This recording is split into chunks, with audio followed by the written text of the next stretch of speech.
নমস্কার, আমি হিরণময় দেব। আমি নাটক করি।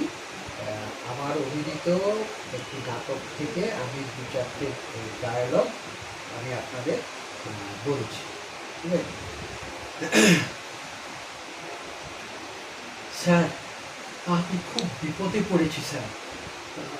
আপনি একটু মনোযোগ দিয়ে আমার কথাটা শুনুন। বলতে পারি কি স্যার?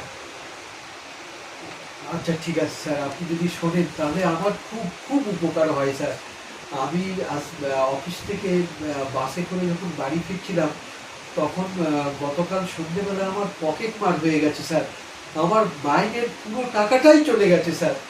এখন আমি সারাটা মাস যে কীভাবে আমি চালাবো সেটা আমি বুঝে পাচ্ছি না স্যার।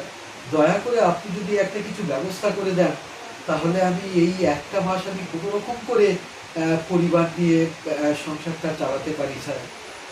একটু যদি আপনি দয়া করেন স্যার। নমস্কার।